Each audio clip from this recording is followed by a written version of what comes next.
Маленьким детям запретят находиться дома без присмотра взрослых. Череда трагических происшествий со случаем гибели людей при пожарах заставила Следственное управление выступить в адрес ВРИО главы Якутии.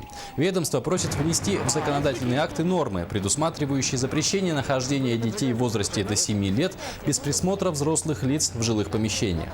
Напомню, что следствие по последнему пожару, в котором погибли дети, по-прежнему продолжается.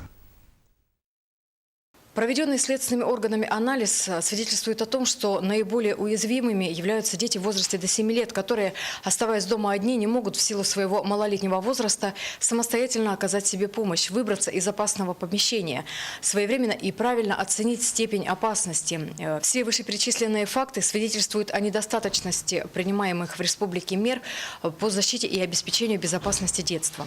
В целях принятия конкретных мер к устранению нарушений в области защиты прав ребенка Следственное управление Следственного комитета Российской Федерации по Республике Саха-Якутия высказалось о принятии дополнительных мер, направленных на организацию обучения населения мерам пожарной безопасности, а также информирование населения о мерах пожарной безопасности, в том числе в образовательных учреждениях, с привлечением органов местного самоуправления.